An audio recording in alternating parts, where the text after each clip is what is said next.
So the school district asked me to work with these students that were labeled socially and emotionally maladjusted. Poor school system doesn't realize that labels lead to self-fulfilling prophecies.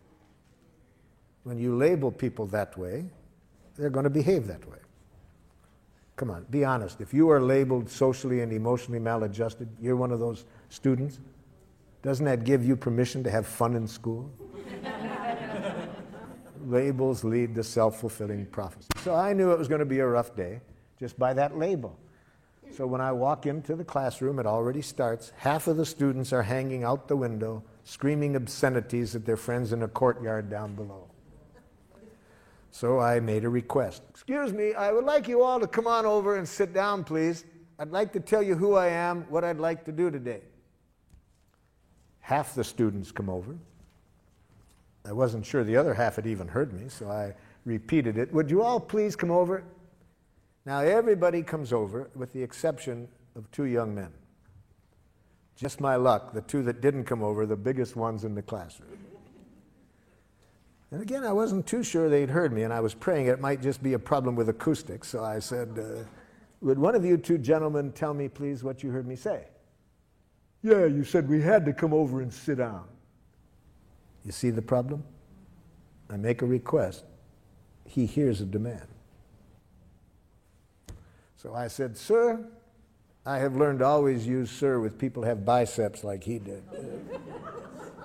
Especially with the tattoo on top of the bicep.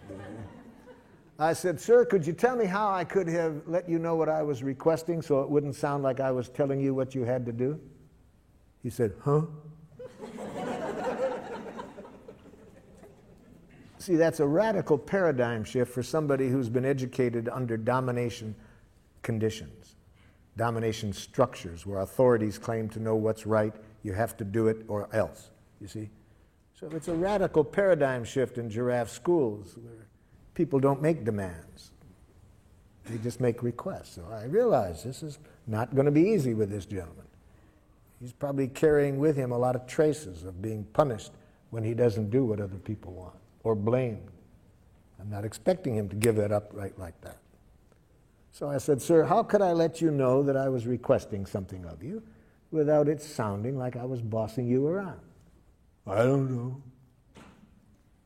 I said, just what's happening between you and me right now is much that I wanted to talk about today, because I was wanting to look at a way we could interact where nobody bosses others around. And I didn't expect life to be so easy. That was all he needed. He trusted at that point that I wasn't trying to tell him what to do.